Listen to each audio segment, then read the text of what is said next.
안녕하세요. 그 2강 2강이란다. 3강 중편 시작하겠습니다. 그 이데올로기의 구조와 기능에 대해서 말씀을 드리면요. 정치와 이데올로기 관계에 있어가지고 지배 엘리트는 그 자신들의 권력을 영속화시키기 위해서 이데올로기를 사용합니다.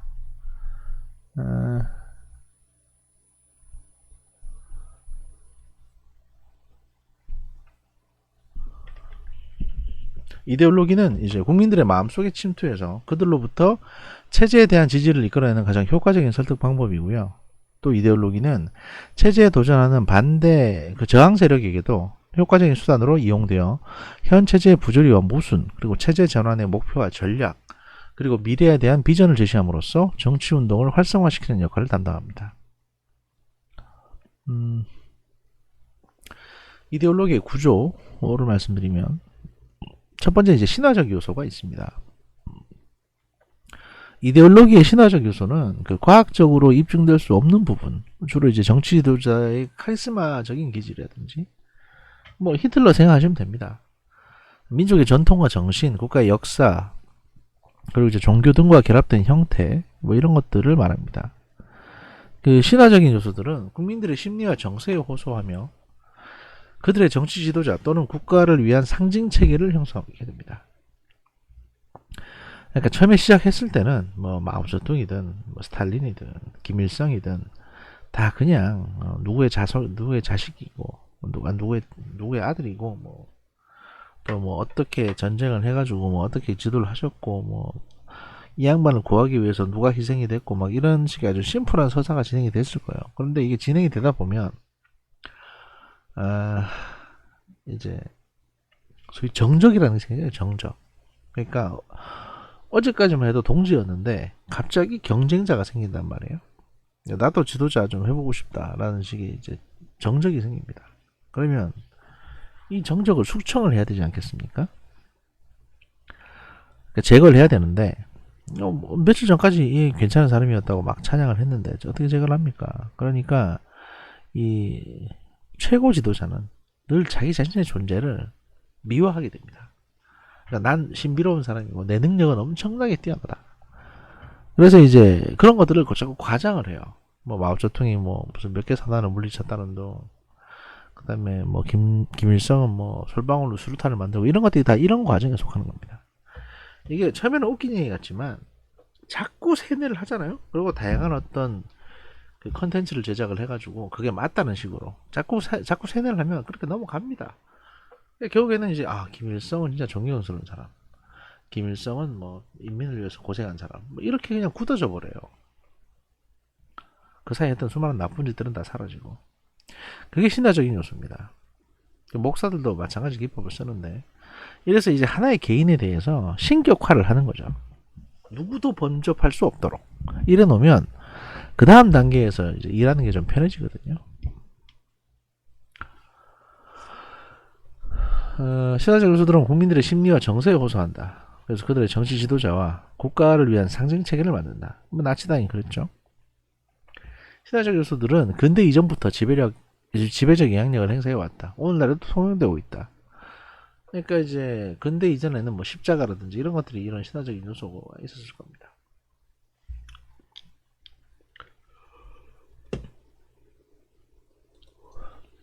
그 다음에 이제 과학적인 요소가 있는데, 그 두 번째는 이제 과학적인 요소가 있습니다. 이데올로기가 지속적인 효과성을 갖기 위해서는 과학적으로 입증이 될 수 있는 내용으로 구성이 되고 현실성이 강조돼야 된다. 그러니까 뭔가 쇼를 하더라도 뭔가 그럴듯해 보여야 된다는 거죠. 아예 터무니없는 얘기들, 예를 들어서 그냥 망령된 얘기들만 쏟아낼 것 같은 경우에 뭔가 입증을 해주질 못하고 뭔가 간증을 해주질 못하고, 예를 들어서 뭐 누구 어떤 선진자가 있다고 합시다. 그 사람이 뭔가 이들 어떤 얘기를 했는데 이 중에 한 10개를 얘기했으면 그 중에 한두 개라도 맞아야지. 하나도 안 맞으면 그런 사상 체계가 왜 필요합니까? 그냥 공상이지, 머릿속에. 여러 가지 전제가 막 이루어졌을 때 들어맞는 거라면 그건 공상인 겁니다.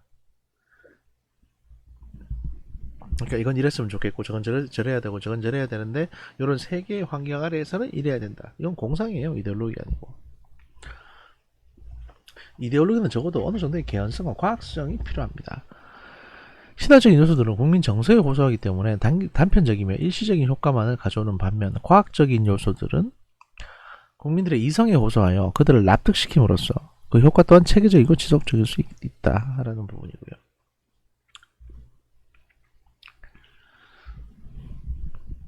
세 번째는 이제 허위적인 요소가 있습니다. 이데올로기의 허위성은 체제 유지 및 강화의 역할을 수행하는 도구적 성격의 의미가 있는데 이데올로기의 허위적 요소는 실제 상황과 진실을 위장, 왜곡시키는 내용들로서 정치 체제 혹은 정권이 추구하는 목표를 달성시키려는 의도에 의해서 발생을 합니다. 그러니까 이제 때로는 뭔가 그 기적을 만들어내는, 창조하는 이런 게 있다는 거죠. 뭐 여기서 예로 이제 전두환 정권 시기의 반공주의와 평화의 댐, 그러니까 얘기를 했는데 예를 들어서 저쪽에서 누가 쳐들어오려고 그런다.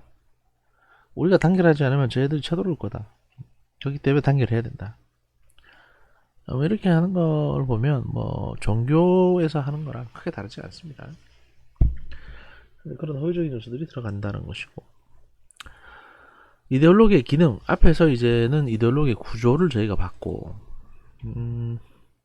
기능을 보겠습니다. 이데올로기는 그 사회적으로 제 기능을 수행하여야만 정착될 수 있으며 특히 사회 및 정치 행태와 관련해서 정치적 행동을 위한 목표와 방향성을 제공해야 유지가 됩니다. 여기서 이제 정통성 혹은 정당성의 기능이라는 게 있습니다. 이데올로기의 중요한 기능 중 하나는 정치 체제와 제도의 정당성을 부여하는 기능입니다. 이데올로기는 정치 체제가 기능할 수 있도록 작용하는 이념과 논리를 제공하고 국민들이 정치 체제를 이해하고 그 제도에 준수하게끔 하는 사회적 기준과 범주를 마련하게 됩니다. 예를 들어 뭐 자본주의 이데올로기 있을 때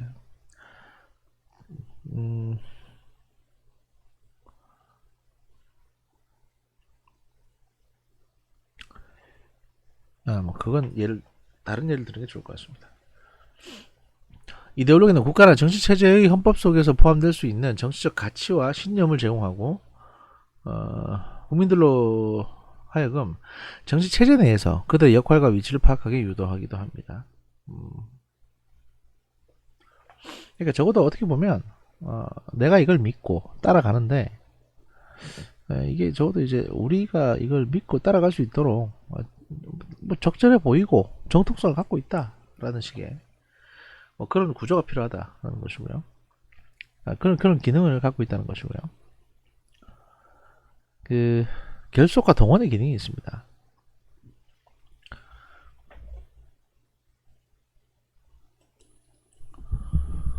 그 다음에 이제 결속과 동원의 기능이 있습니다. 이데올로기 기능 중에 이데올로기는 국민을 국가 공동체, 집단, 정당 또는 정치운동에 통합시키고 정치적으로 동원하는 역할을 수행합니다. 그래서 국민들이 지니는 관념 혹은 믿음의 형태로서 이데올로기는 그것 이외에 다른 것을 배제시키고 그들이 주창하는 것을 성취시키게 만드는 힘도 있습니다. 그러니까 이제 뭐 공산주의, 민족주의 이런 것들을 굳이 예로 들지 않더라도 뭐 나치즘이나 파시즘이라든지 이런 것들이 이제 뭐 다른 어떤 우리가 목적을 달성하기 위해서 다른 어떤 잡생각을 할 필요가 없다. 이러면서 사람들을 이제 하나로 몰아가는 거죠. 뭐 그런 역할이 있다는 얘기입니다.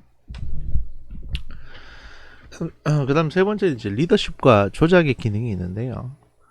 이데올로기는 그것이 지니는 내용과 실체에 따라서 일련의 정치적 행동을 지향하게 만드는 역할을 수행합니다. 이게 뭐 좀 아이고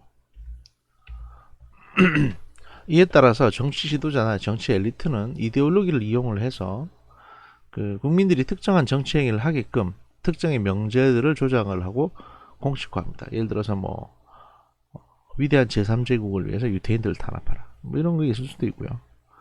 그 다음에 작년에 우리가 봤던 거 있죠. 뭐냐면 우리나라가 잘 돼야 되니까 그러니까 일본이 우리를 공격한다. 토착 외국어들 탄압하라. 뭐 이런 얘기도 있고요. 토착 외국어들을 박멸하자. 뭐 이런 식의. 그러니까 뭔가 굉장히 촌스럽고 그 시대에 맞지 않고 왜 이렇게 사람을 선동질하지? 이런 생각이 든다면 그거는 누군가가 지금 이런 그 이데올로기를 이용을 해서 여러분들을 홀리는 거라고 보셔야 됩니다. 이데올로기는 평화를 위한 전쟁이나 경제 성장을 위한 권위주의적 정치 체제, 재력가나 권력과의 특권을 강화시키기 위한 조작이 이루어지기도 한다. 그러니까 보통 평화를 위해서라면 전쟁이 발생하면 안 되죠, 그죠? 일반적인 전쟁은 어떻게 생기냐면 누가 쳐들어옵니다. 그래서 이제 거기에 대해서 맞대응을 하는 게 전쟁이에요. 보통 그래요. 근데 이걸 악용해 가지고 전쟁을 지가 일으키면서 난 평화를 위해서 전쟁을 한다. 이런 거는 말이 안 되는 겁니다. 또 하나 경제 성장을 위해서 우리가 초법적인 정책을 해야 된다. 지금 뭐 부동산 정책도 그렇고 뭐 여러분들은 이제 감이 잘 안 오시겠지만 그 기업의 대주주 관련해서 이제 뭐 그 상한선을 낮춘다든지 이런 정책들도 그렇고 굉장히 이게 저 일반적인 자본주의나 그 사회경제를 무시하는 정책들이거든요. 근데 이게 모두의 성장을 위해서는 어쩔 수 없다라는 식으로 얘기를 한다면 그거는 성장을 위해서가 아니라 특정 정치 집단의 이득을 위해서 저렇게 하는 것 뿐입니다. 이게 보통 발전이나 성장이나 이런 것들이 그렇게 요란하거나 뭐가 그렇게 솔직히 뭐 미국을 가장 대표적인 예로 봅시다. 그래 가장 대표적인 예로 미국을 봅시다. 미국이 언제 그렇게 그 독재 정치를 해가지고 경제가 성장했습니까? 그리고 중국을 보세요. 중국은 마오쩌둥 시대에 그렇게 독재 하다가 등소평이 들어와서 조금 풀어주니까 그나마 경제 성장을 했습니다. 경제가 성장하고 시장이 활성화되려면 뭔가 때려잡고 규제해서 되는 게 아니고 풀어야 가능한 겁니다. 풀어야. 물론 그 안에 그런 게 있죠. 경제범죄들, 각종 투자 사기들 이런 것들은 수사기관이 최선을 다해서 잡으면 됩니다. 그걸 하기 위해서 지금까지 시스템을 만들어 놓은 거거든요. 그러니까 우리는 특정한 어떤 인물을 믿고 따르고 지지하기보다는 시스템을 신뢰할 필요가 있습니다. 근데 우리나라 같은 경우는 하여튼 뭔만 하면 개혁이에요. 그렇기 때문에 시스템을 진짜 개똥으로 합니다. 아무도 시스템을 중요하게 생각 안 해요. 그리고 누가 지도자가 바뀌면 시스템도 다 바꿔버리는 이런 아주 안 좋은 습관이 있습니다. 이런 것들이 이제 크게 봐서는 사회 발전을 좀 저해한다. 이렇게 보여지는 거죠. 하여튼 뭐 이런 이데올로기에 이런 기능들이 있다는 거고요. 그 네 번째가 이제 의사소통과 표현의 기능. 그러니까 이데올로기는 그것을 공통적으로 지니고 있는 사람들 사이에 의사소통과 표현을 용이하게 만드는 기능이 있습니다. 그리고 이데올로기는 정치와 관련하여 의사소통을 하는데 필요한 어휘를 제공하고 관념적 인지 체계에 있어서 통일성을 제공하여 공동체 내부에서 의사표현의 유대감이 형성되게 합니다. 가장 대표적인 예 말씀드릴까요? 공산주의자들이 서로 부릅니다. 동무, 동지 이렇게. 그러면 동무가 하는 얘기니까 뭔 헛소리를 해도 그런가 보다 하고 들어요. 그리고 NL, PD 이렇게 나누잖아요. 같이 이제 운동권 했던 사람들 사이에 뭐 묘한 유대감 같은 게 있습니다. 그 띡해봐야 그냥 전투경찰 앞에서 벽돌 던진 유대감인데 그리고 체류가스 맞고 도망다닌 유대감인데 자기들끼리 무슨 독립운동가들이냐 그렇게 하는 게 있습니다. 이게 결국에는 뭐냐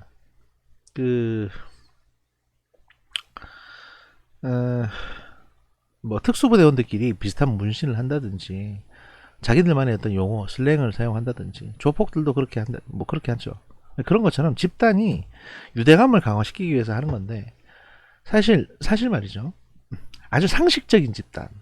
예를 들면 일반 회사 같은 경우에 일반 회사는 그냥 저기 월급 받고 같이 예를 들어 뭐 네이버 같은 회사로 말을 합시다. 네이버 웹툰 파트가 이렇게 일을 하는데 그 양반들끼리 같이 회사 동료들끼리 어디 가서 문신하고 하겠어요? 그 다음에 그 양반들만의 용어를 사용해서 쓰겠냐고요. 만들어가지고. 이게 회사에서 지시받고 하는 거 월급 받고 그냥 평화롭게 회사 생활 하시면서 업무 하시잖아요. 그렇게 복잡한 업무 하시는데도 문신도 하지 않고 그렇게 나대질 않습니다. 왜냐? 상식적이기 때문에.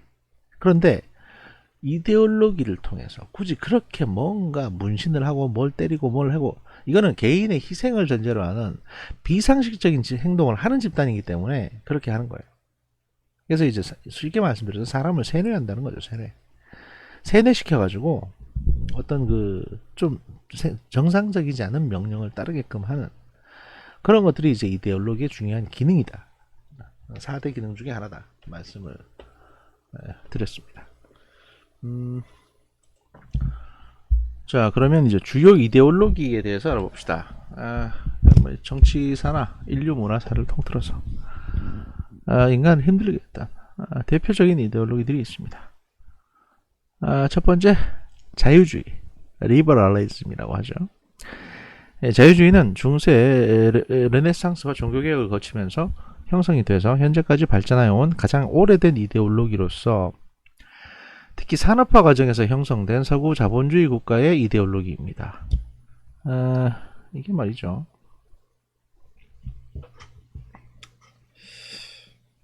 아까도 제가 초반에 그러니까 상편에서 말씀드렸던 것처럼 그 산업의 변화, 무기의 변화, 그리고 중상주의, 부각 이런 것, 그다음에 신분제의 변화 욕구 이런 것들이 이제 복합돼서 나오는 어떤 사상 체계다라고 생각하시면 되겠습니다. 그 자유주의의 첫 번째 범주라고 해서 영국의 사상적 조류로서 고전적 자유주의와 공리주의적 자유주의, 뭐 이런 것들이 있습니다. 그리고 이제 존 로크 같은 경우는 사회계약설에 입각을 해서 정치적 영역과 구별되는 사회의 독자적 실체를 인정한 바 있습니다. 그러니까 이제 사회라는 게 반드시 정치적으로 뭔가 권력 관계가 구분되고 이러는 게 아니라 사회는 인간 사회만의 아무리 거부하려고 하더라도 어떤 뭐 신문 시스템이나 상하 질서가 생기게 되고 또 그것을 이제 상호 보완하는 그런 시스템이 나온다. 그게 인간 사회의 어떤 그 숙명이다. 이렇게 얘기를 하는 거죠. 그래서 이제 정부는 억압적 제도가 아니라 개인의 자율성과 권리를 보장해주는 체계다. 그렇기 때문에 정부가 개인을 억압한다면 그것은 사회계약서를 위반하는 게 되는 거다. 그러니까 정부가 본인의 의무를 방기하는 게 된다. 이렇게 주장을 한 겁니다. 또한 이제 존 스튜어트 밀 같은 경우는 자유의 원리를 중심으로 다양성과 자유의 사회적 책임성을 강조했습니다. 자유도 좋지만 뭔가 자유를 주장하려면 거기에 대한 적절한 어떤 의무와 책임을 져야 되는 게 아니냐. 그리고 자유라는 건 어디까지 허용되는 거냐. 뭐 이런 거에 대한 이제 연구가 있었다는 거죠. 두 번째, 자유주의의 이제 두 번째 범주에서 프랑스 혁명 전후 사상적 조류와 흐름을 같이 하여 프랑스의 초기 계몽주의자들은 봉건적 전통과 종교적 신비주의 그리고 인간의 무지와 편견을 비판하고 인간의 자율성과 자유가 좀 더 신장되어야 한다고 주장합니다. 프랑스 혁명 당시 가장 중요한 슬로건 중 하나가 역시 자유였죠. 리버티. 그러니까 이제 이게 범주가 일단 영국, 그 다음에 프랑스 이렇게 두 개의 틀에서 이제 보입니다. 그 다음 세 번째 범주인데 제1차 세계대전 무렵 형성이 됐는데 이것은 자유주의의 개인주의적 속성을 유기체주의에 입각해서 어느 정도 집단적 형태로 바꿔놨다고 평가받습니다. 그러니까 이것은 이제 국가의 간섭에 대한 반대하는 과거 논리로부터 자유주의가 어느 정도 국가의 역할을 인정하는 실현적 집단주의로 변형을 초래한다. 그러니까 보시면 아시겠지만 처음에 자유주의가 나왔을 때는 왕실의 개입 없이 장사 좀 편하게 합시다. 그리고 귀족들도 이제 우리도 젠틀인데 어느 정도 우리한테 이 권한을 인정해 주세요 라고 했던 좀 온건한 영국의 흐름. 그 다음에 프랑스는 못 살겠다 갈아보자. 그래서 이제 왕족이고 귀족이고 다 목날리고 우리는 자유다 이랬다가 자기들끼리 목날렸죠. 또 그 로베스피에르하고 뭐 당통이니 뭐 이런 애들 서로 이제 단두대에 올리는 그런 게 있었죠. 그리고 나폴레옹이 들어오고 이러다 보니까 그러니까 개인 너무 엉망진창. 물론 지금도 프랑스는 엉망진창입니다. 근데 이제 이때 프랑스는 더 그랬고요. 이걸 보다 보니 야 이렇게 가서 적어도 어떤 한 국가 시스템이라는 게 있는데 자유주의는 좋지만 이렇게 너무 엉망진창으로 가서 되겠느냐. 그러니까 어느 정도는 국가가 개입을 하기도 하고 어느 정도는 자유를 인정해주고 이런 것들이 필요하다. 라고 해서 이제 이 큰 어떤 세 번의 자유주의에 대한 어떤 고민 또는 발생 이런 것들이 이제 후대에 와서 계속 영향을 주는 겁니다. 결국 오늘날 자유주의는 민주주의적 사회에서 최고의 권리로서 제도화되는 경향이고요. 일단 자유는 되게 중요한 거니까. 자유주의의 정치 원리는 개인이 정치에 참여해서 정부와 정책을 결정하거나 이들에게 영향을 주는 것을 의미합니다. 이것은 곧 개인적 동의와 대의제, 입헌주의, 그리고 국민 주권 등의 개념들과 연결돼서 발전이 됩니다. 그렇기 때문에 자유주의는 사실 어떤 국가든지 간에 하다못해 공산주의 국가라고 하더라도 자유라는 말은 꼭 붙어요. 왜냐하면 투표가 있어야 되니까. 왕조 국가가 아니면 자유라는 건 꼭 붙습니다. 개인적인 자유, 정부에 대한 이제 개인을 보호하는 권리로서 인간은 적절한 절차를 갖추고 법률적 보호를 받으며 살 수 있는 권리를 의미합니다. 이게 수정헌법 2조에서는 좀 더 확대돼서 정부가 만약에 개인을 탄압한다면 이 개인들은 무장을 갖추고 정부에 저항할 수 있다. 그래서 총기 소지가 자유롭다. 뭐 이런 형태까지도 발전을 하게 되는 거죠.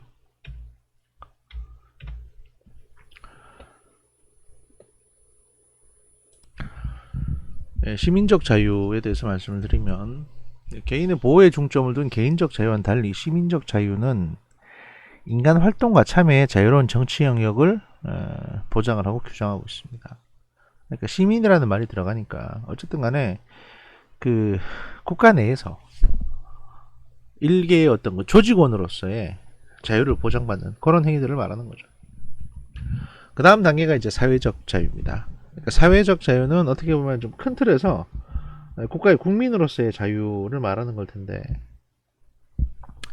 이건 이제 기회 균등의 자유로서 모든 개인은 어떠한 차별도 받지 않으며 사회적 지위와 성취를 달성할 수 있는 기회를 부여받는다는 의미입니다. 그러니까 사회적 자유라는 건 곧 국가 단위, 시민적 자유는 그 국가 내에서의 단위, 그리고 이제 마지막으로 개인적 자유, 이렇게 자유를 구분할 수 있다는 거죠. 그리고 이제 자유주의의 구성 요소를 얘기를 할 건데요. 뭐 어떻게 보면 되게 당연한 얘기인데, 이 당연한 얘기가 사실은 우리 사회에서는 당연하지 않기 때문에, 많은 부분에서 당연하지 않아 왔기 때문에 문제가 됐던 거죠. 자유주의의 구성 요소 첫 번째, 개인주의.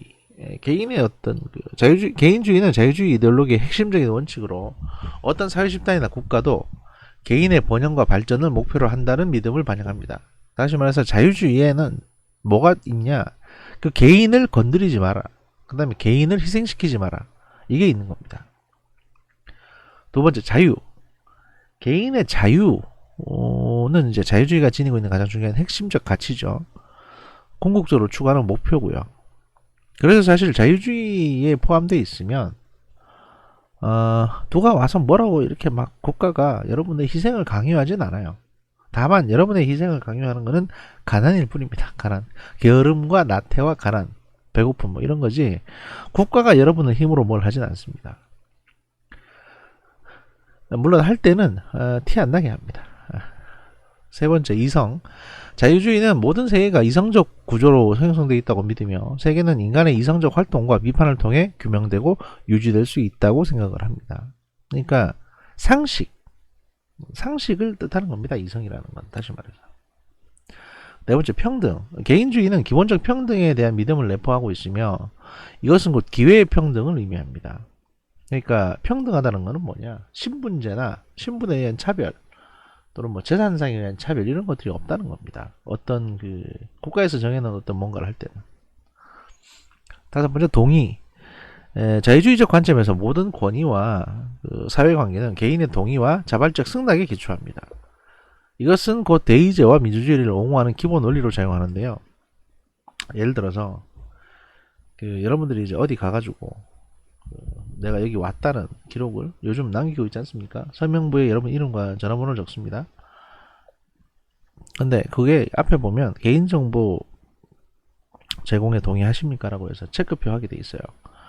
그러니까 아무도 신경을 안 써. 그냥 동그라미 하나 체크표 하는데, 여기에 체크표가 안 돼 있으면 이 정보를 사용할 수 없게 되는 겁니다. 아주 긴박한 상황이 아니면. 그러니까 꼭 체크표를 하셔야 되고, 이걸 묻는 것 자체가 이제 동의를 묻는다는 겁니다. 여러분의 자유를 제한하는, 여러분의 개인정보를 활용하는 데 있어가지고 동의해달라, 일일이 물어본다는 거죠. 하지만 이런 그 자유주의 국가가 아닌 나라를 여행을 할 경우에는 여러분의 가방을 그냥 와서 막 열어보고, 동의도 안 구하고 그냥 열어보고 그럽니다. 뭐 특히 중국 같은 나라 그렇고요. 그 다음에 입헌주의, 자유주의는 정부가 사회 속에서 질서와 안정을 보증하는 역할을 수행하는 것으로 간주합니다. 특히 이러한 정부는 법에 의해 삼권 분립의 기본 원칙이 준수됨으로 유지가 됩니다. 그러니까 행정부를 구성하기 위해서도 법에 의지해야 되고, 또 어떤 개개인을 규정하는 데 있어가지고 다 평등하다고 했으니까, 예를 들어서 대통령이 있는데 이 대통령이 야, 나 저 아무개라는 사람을 좀 잡아놓고 싶어 라고 해서 그렇게 되면 안 되잖아요. 그러니까 사람을 잡아놓는 것부터 시작해서 모든 절차가 다 법에 정해져 있는 겁니다. 심지어는 이제 그 리더를 뽑는 것조차도 그렇다는 거죠. 이게 그 다음 이데올로기가 뭐냐면 이제 자유주의 다음으로 나오는 게 이제 보수주의입니다. 보수주의. 슬슬 이쯤 되면 이제 눈치를 채실 수도 있습니다. 아, 이게 정당 이름이구나. 영국이나 미국의 정당, 자유당, 보수당, 뭐 이런 노동당 이런 식으로 쭉 나오지 않습니까? 또 사회당. 야, 정당 이름이구나 이게. 이렇게 되죠. 보통 그렇습니다. 보수주의는요, 역사적 관점에서 보수주의는 18세기에 출현을 했고요. 19세기에서 20세기를 통해서 발전하는 과정을 경험을 합니다. 왜 18세기에 출현했냐? 18세기에 자유주의가 나와가지고 기존에 잘 굴러가던 신분제를 다 뒤엎고 아주 난장판을 만들었거든요. 그러니까 거기에 대한 어떤 반작용으로 보수주의가 등장을 한 겁니다. 그 이전까지만 하더라도, 그러니까 자유주의가 출범하기 이전까지만 하더라도 보수주의라는 개념 자체가 필요가 없었어요. 왜냐하면 지금 상태가 보수니까 왕정인데 뭐. 근데 이제 자유주의가 나와서 한번 깽판 치고 나니까 그 다음에 이제 보수주의가 다시 돌아가자, 과거가 안정적이더라, 이렇게 되는 거죠. 근데 보수주의는 반봉건적 대지주들이 그 산업혁명과 프랑스혁명을 맞아 그들의 특정 지위와 이익을 대변하는 과정에서 출발하게 됩니다. 사실은요, 이게 좀 불편한 얘기인데 뭐냐면 그냥 이익을 대변하는 정도가 아니고요. 그러니까 이제 프랑스 혁명을 맞아가지고 너무 이렇게 막 죽이니까, 사람을 선동을 하고 사람을 막 죽이고 전쟁도 벌어지고 이러니까 처음에는 중상주의 귀족들 또는 중인들 그리고 상인들을 위해서 혁명이 벌어졌는데, 잘 살아보자고 혁명이 너무 길어지니까 이렇게 되면 상업활동이 급격히 위축됩니다. 세상이 바뀌고 난리가 났는데 누가 소비를 하겠어요? 먹는 거 빼고는 안 사요, 사람들이. 게다가 유통도 잘 안 되고 툭 한번 털리고 중간에, 그 다음에 돈의 가치도 들쑥날쑥하고 이랬다 보니 상업이 안 돼요, 이렇게 되면. 그러니까 이제 대주주들이나 상인들조차도 이제 좀 진정하고 안정을 찾읍시다, 이런 단계가 넘어오는 거죠. 20세기가 들어서 보수주의는 자유주의와 사회주의 그리고 공산주의 등에 의해 공동의 적으로 간주됨으로써 자유주의와 대립을 탈피해서 자본주의를 옹호하는 방향으로 선회하게 됩니다. 그러니까 과거 보수주의는 진짜 보수주의였거든요. 그러니까 왕당파, 왕정복고 뭐 이런 스타일이 있는데, 그러다 보니까 자유주의자나 사회주의자나 공산주의자나 뭔가 변혁을 원하던 사람들이 다 싫어하는 거예요, 그냥 보수주의를.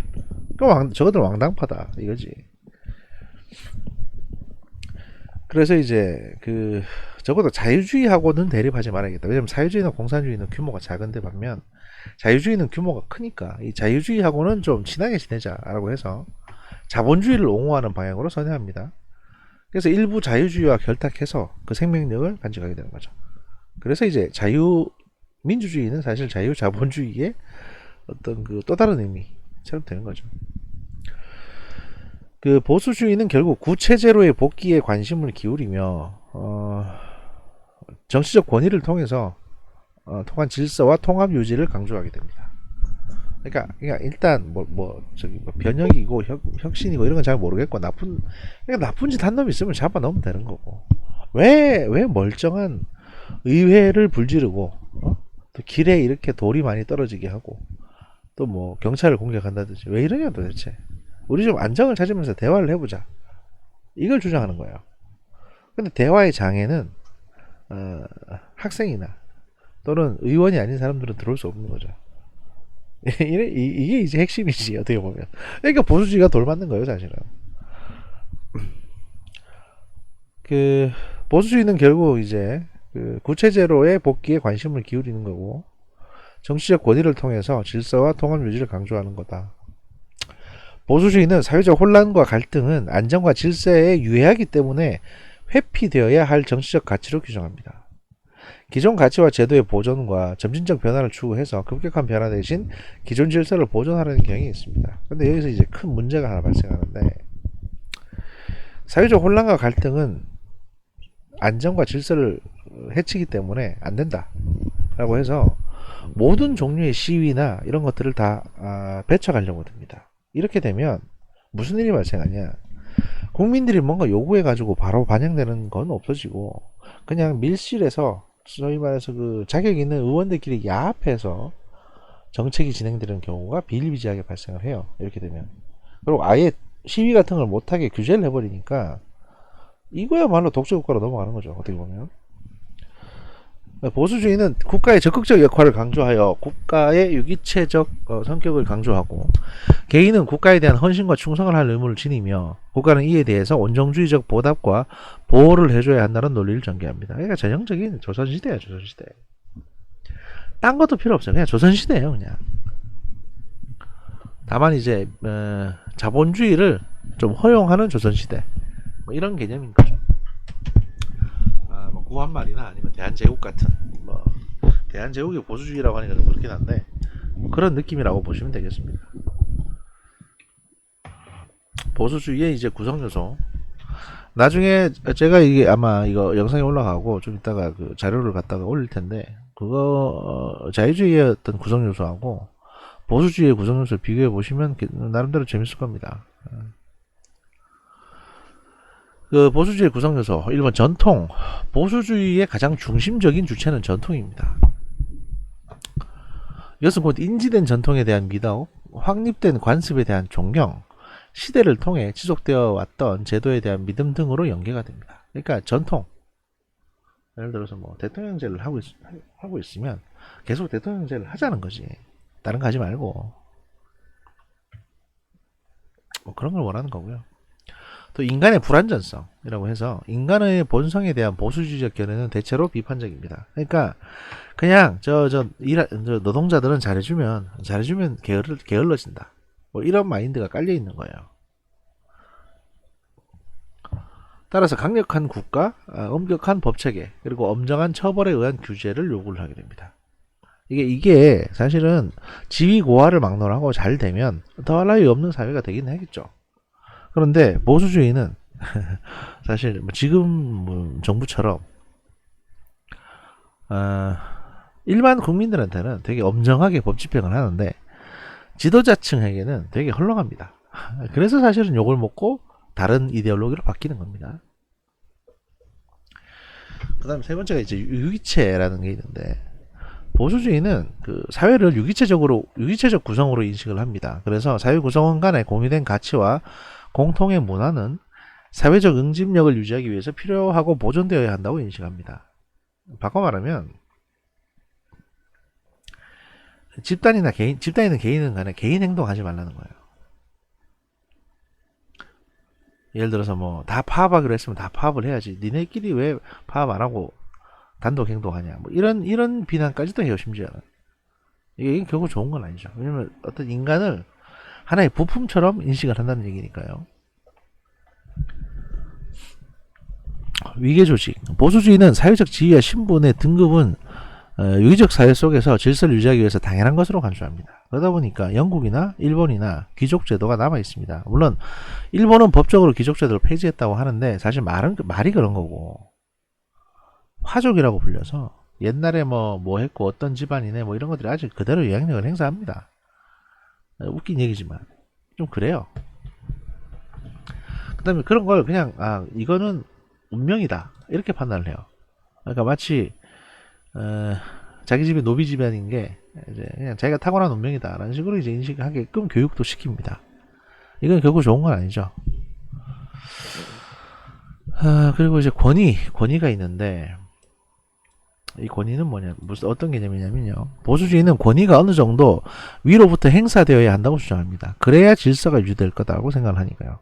뭔가 합의에 의해서 일을 진행하기보다는 가장 위에서 강권으로 이렇게 해, 저렇게 해, 이렇게 하는 거다 보니까 이 권위의 어떤 그 파워를, 그러니까 그럼 권위 있는 사람이 있어야 된다.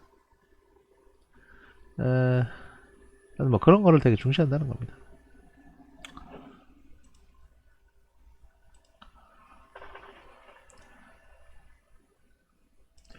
그리고 그 다음에 이제 재산인데요. 보수주의에 있어서 재산권은 소중한 것이며 모든 사람에게 안전과 인격을 보장해 주는 것으로 생각을 합니다. 그렇게 왜냐하면 이게 돈 있는 사람들이 만들어 놓은 이데올로기다 보니까 개인의 어떤 재산을 지키는 데 있어가지고 아주 탁월합니다. 보수주의는. 뭐 반면 이제 모두 내 것만 지켜 달라고 할 수는 없으니까 모두 전부 우리 모두의 재산은 다 중요해요라고 하지만 결국 지배층의 지갑 안에는 뭐 한 100만 원 들어있다 그러면 그 대부분의 다수인 피지배층의 지갑에는 이제 한 뭐 1,000원 들어있는 거니까 네 재산도 소중한 거지. 이렇게 얘기를 해주는데 이게 장난하는 것도 아니고 뭐 그런 거죠. 예. 그러니까 여러분의 재산도 중요하고 내 재산도 중요하다 이런 개념보다는 내 재산이 중요하니까 니네들은 내 재산을 이게 뭐 혁명이나 이런 걸로 뺏을 생각을 하지 마. 이런 얘기라고 이렇게 이해를 하시면 돼요. 뭐 꼬우면 부자 되든가 뭐 이런 거죠. 그러니까 이렇게 이해하시면 돼요. 결과적으로 보수주의는 기득권층의 권력과 이익을 강화시키는 역할을 한다는 비판을 받고 있으나 급격한 변화가 가져오는 혼란과 불안을 방지하는 기능은 수행하고 있습니다. 이게 사실은 지구상에서 가장 보수적인 나라가 두 개가 있습니다. 하나가 영국이고 하나가 일본입니다. 뭐 대충 눈치를 느끼시는 분도 있을 테고 진짜 그런가 해서 갸우뚱하는 분도 계실 텐데 영국하고 일본은 정치든 사회든 뭐든 간에 급격한 개혁이나 변화가 안 되는 구조입니다. 바로 이 문제 때문에. 그래서 전통이 오래 가죠. 그리고 뭐 사회 혼란이 크게 없습니다. 그런데 이렇게 되면요, 소위 말해서 적폐라고 불리는 악습과 폐단도 안 바뀌고 계속 갑니다. 그리고 일개인이 특정한 이슈가 없을 때는 이걸 아예 바꿀 시도조차 못하게 됩니다. 이런 사회는 사실 건강한 사회라고 할 수는 없죠. 여기는 모든 사람들이 다 고통을 받게 되는 상황이 올 수도 있습니다. 당장 고구마 먹은 것처럼 답답하긴 하겠지. 그러니까. 그 다음 이제 자유주의 했고 저희가 보수주의 했고요. 그 다음이 이제 사회주의입니다. 소셜리즘. 사회주의가 하나의 이데올로기로 출현하게 된 것은 자유주의의 실패에서 기인합니다. 초기 자유주의는 모든 계층에게 복지를 가져다 줄 수 있을 것이라는 낙관적인 기대에 부응하지 못했습니다. 뭐 될 리가 있나요, 그게? 누가 돈을 버는데?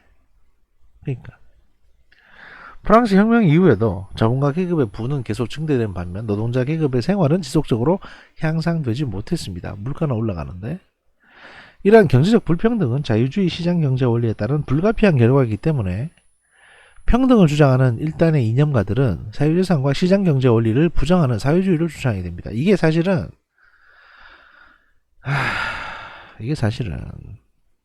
가장 큰 문제이기도 한데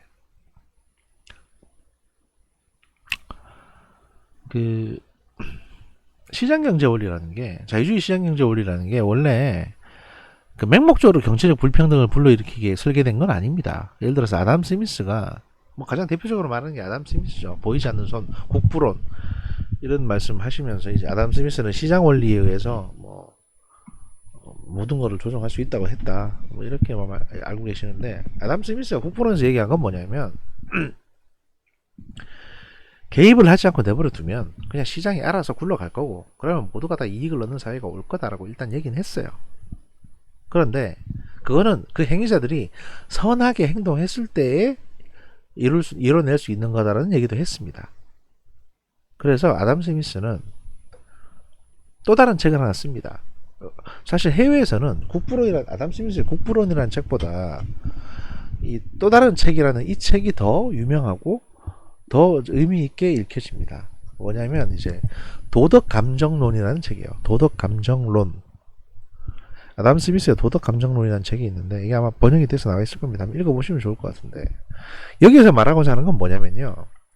시장 경제 시스템에 참여하는 참여자들 그리고 이제 정치를 하는 행정가들 이런 사람들이 뭐 돈을 번다든지 이윤 추구한다든지 이런 것들을 할 때 너무 사리사욕만 챙기지 말고 소위 도덕 감정 그러니까 공익을 위해서 도덕에 따라서 윤리적으로 뭔가를 하라는 거예요. 그러니까 보이지 않는 손에 의해서 시장 경제의 원리에 의해서 막 돈을 어마무시하게 버는 것도 중요하지만 그렇게 하고 나서 어떻게 쓸 거냐 또는 어떻게 벌어들일 거냐 어떤 수단으로 벌어들일 거냐 여기에 대해서 어린애들 그 탄광 속에 집어넣지 말고 그래서부터 시작하는 소위 도덕 감정론이라는 책이 나와 있습니다. 그래서 도덕적으로 해야 된다. 그 말은 뭐냐 소위 요즘 많이 얘기하는 노블리스 오블리제 또는 뭐 낙수효과 또 있는 사람들이 더 많이 세금을 내는 부유세 이런 것들의 이론적인 기초가 되는 어떤 그 개념입니다. 사상이고요. 근데 이런 거는 의외로 이런 거는 우리나라 시험에 별로 이렇게 나오진 않았습니다. 과거에 제가 공부할 때는. 그리고 무조건 아담 스미스만 국부론이고 보이지 않는 손이에요. 인비저블 핸드 이래가지고 이건 사실 이러면 그 다음에 사회주의에 대한 문제를 다루는 데 있어서 문제가 커집니다. 도덕 감정론에 의해서 이 자본주의가 건실하게 운영이 됐다면 사실 사회주의는 나올 수도 없는 겁니다.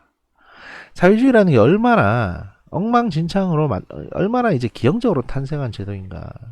저는 사실 그 어떤 학자들의 개인사에 대해서 되게 중요하게 생각을 하거든요. 어떤 이데올로기나 어떤 개념을 만들어내는 학자들의 개인적인 인생을 보면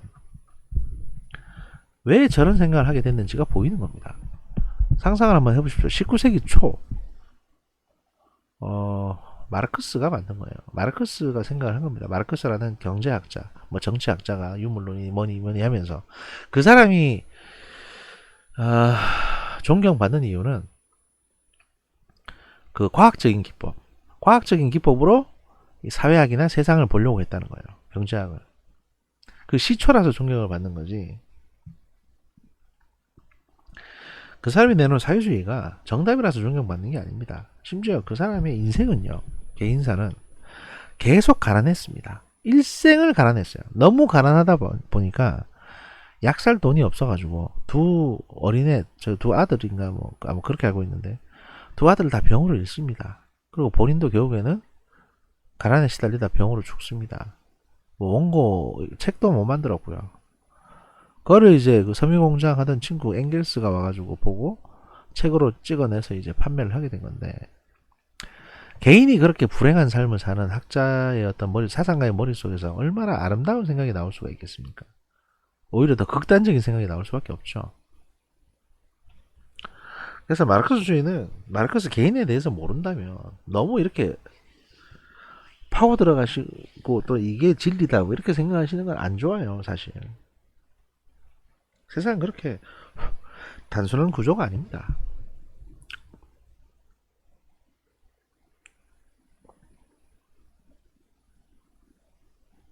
어쨌든 경제 불평등이 발생한다고 봤고 그래서 이제 그 사회주의 이념가들은 사유재산과 시장경제 원리를 부정해버립니다. 저거 없이 해보자. 공동의 어떤 소유, 공동의 생산 뭐 이런 거. 이스라엘 키부츠에도 그런 게 있는데 아주 작은 단위에서는 그게 가능할 수도 있습니다. 근데 이게 단위가 커지면 절대로 불가능합니다. 왜냐하면 변수들이 너무 많아요. 어쨌든 이에 따라 19세기 초 사회주의는 이제 이데올로기로서의 모습을 갖춰서 이른바 공상적 사회주의를 형성하게 됩니다. 그 마르크스가 주장하는 과학적 사회주의와 대비되는 개념이고요. 오웬이나 이제 프리에르 등은 사회주의 공동체에 대한 실험을 시작으로 사회주의 이상을 실현하기 위한 노력을 전개합니다. 대부분의 공상적 사회주의의 사회주의 실험들은 다 실패합니다. 왜냐하면 사람이 그렇게 남을 위해서 살고 부지런하지가 않거든요. 예를 들어서 밭 하나를 정해놓고 10명이서 돌아가면서 밭을 갈으라고 그러면 열심히 하는 사람 분명히 나옵니다. 어쨌든 뭐 다양한 형태로 발전된 사회주의의 공통된 이념적 가치는 사유재산과 시장경제의 원리를 거부하고 협동적 사회조직의 형태를 강조하고 공동생산과 공정한 분배를 통한 평등과 복지를 강조합니다. 이게 소위 말해서 사회복지 개념이 여기서 나온 거죠. 그러니까 이거 하나만큼은 사실 뭐 소위 잘했다, 건졌다 이거 하나 이렇게 볼 수도 있긴 있습니다. 사회주의의 구성요소. 그 사회주의 구성요소의 첫 번째는 이제 공동체입니다. 그 사회주의의 핵심은 공통된 인간성에 의해 연결된 사회적 생명체로서 공동체적 삶과 평등을 강조하는 겁니다. 평등이 여기서 중요합니다. 그래서 공산주의하고는 조금 개념이 다릅니다. 그 다음에 형제. 인간은 공통의 인간성을 공유하기 때문에 동료애 혹은 형제애를 통해 유대감을 형성합니다. 그래서 뭐 동무, 동지 이런 말들을 하게 되죠. 그 다음에 이제 사회적 평등. 평등은 사회주의가 지니는 가장 중심적인 가치고요. 사회주의는 다른 어떤 가치보다 평등을 최우선시적으로 중요하게 생각합니다. 이를 통해 사회적 안정과 응징력이 발휘된다고 믿기 때문입니다. 그러다 보니까 무슨 문제가 발생했냐. 중국군이 한때 1950년부터 한 60년까지 중국 군대에 계급이 없었어요. 장교들은 그냥 다 장교들이고 나이 많으면 장군이라고 불러주고 사병들도 계급이 없습니다. 그냥 아무개 용사, 동무 이런 거예요. 자, 상하 관계가 없으니 물론 나이 관계에는 있지만 그래도 딱히 뭐 고난이나 이런 게 정해져 있는 업무 그게 없으니까 그럼 어떻게 될 것 같습니까? 막 일을 찾아가면서 다 뭐 자기 일도 아닌데 찾아가면서 일을 하게 될까요? 아니면 뭐 내일 아닌데 뭐 이러면서 그냥 일을 내버려 둘까요? 인간은 게으른 존재입니다. 욕심 많고요. 당연히 후자처럼 돼버렸고 군대가 엉망이 됐습니다. 그래서 참다 못해 다시 계급을 부활시킨 겁니다. 70년대 중반인가 80년대 초반에. 그전까지는 진짜 엉망이었거든요. 사회적 평등을 지나치게 강조하다 보니까 이런 문제가 생겼다. 근데 의외로 또 사회 계급이라는 건 있습니다. 사회주의는 경제적 소득 또는 부의 분배를 통해 나타나는 계급이 사회적 균열을 초래한다고 보고 계급은 사회 불평등을 나타내는 척도라고 주장합니다. 주장은 그렇게 하세요. 근데 실제로는 어떠냐. 실제로는 그 값싼 노동력을 활용해 가지고 부자가 되는 그런 어떤 기업주들이 나옵니다. 지금 중국이나 러시아에서 나오듯이 말이죠. 그리고 그 양반들이 부에 의해서 새로운 계급을 만들어냅니다. 그러니까 나는 똑같은 치킨을 먹어도 너는 100원짜리 치킨 먹는 사람이고 나는 1000원짜리 치킨 먹는 사람이야 라는 식의 구분을 짓게 되는 거죠.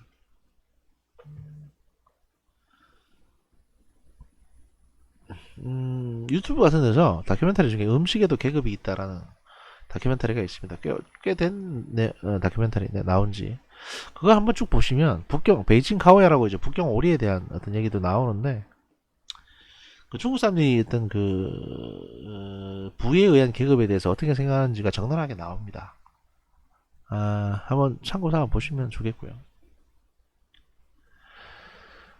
그 다음에 이제 공동소유입니다. 사유주의는 사유재산을 거부하고 공동생산과 공동분배를 주장합니다.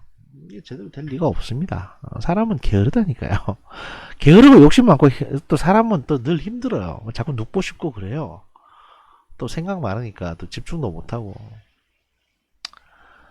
그러니까 10명이서 일을 하면 곱하기 1명이서 하는 것에 비해서 10명이서 일을 하면 곱하기 10이 돼야 되는데 웃긴 게 10명이서 일을 하면 곱하기 5가 돼요. 그래서 10명이서 일을 했는데 5명분의 성과밖에 안 나옵니다. 그러면 그 5명분의 성과를 10명이 나눠 먹어야 되니까 혼자서 일할 때에 비해서 반도 못 먹습니다. 이게 사유재산입니다. 이게 사유주의입니다. 왜냐면 인간은 완벽하지 않은 존재고 인간은 게으르다니까. 욕심 많고. 초기 사회주의는 이후 무정부주의, 마르크스주의, 그리고 19세기 말을 거쳐서 사회민주주의로 발전합니다. 그러니까 이제 아나키즘이라고 불리는 무정부주의, 정부가 없어야 된다. 이건 어떤 의미냐면 초기에 사회주의 운동가들은 무정부주의를 선택했습니다. 그래서 왜냐면 일단 혁명을 하려면 정부가 없어야 되니까 인간들끼리 모여서 살면 돼요. 그러니까 뭐 저기 행정 대통령이고 뭐 황제고 이런 거 다 필요 없으니까 다 죽이자 이래가지고 아나키스트들이 여기저기 다니면서 총질하고 다닌 게 이제 1차 대전의 어떤 시발점이 됐죠. 그리고 이제 그게 다시 마르크스주의로 바뀌고 그다음에 이제 사회민주주의, 사민주의가 탄생을 하게 됩니다. 그래서 마르크스주의는 너무 많이 죽였고 이렇게 되면 안될 것 같으니까 사회주의를 하되 투표를 통해서 선택을 하자, 결정을 받자. 그게 사회민주주의입니다. 쉽게 말씀드리면. 그 3강의 중편은 여기까지 하고요. 하편에서 다시 뵙겠습니다.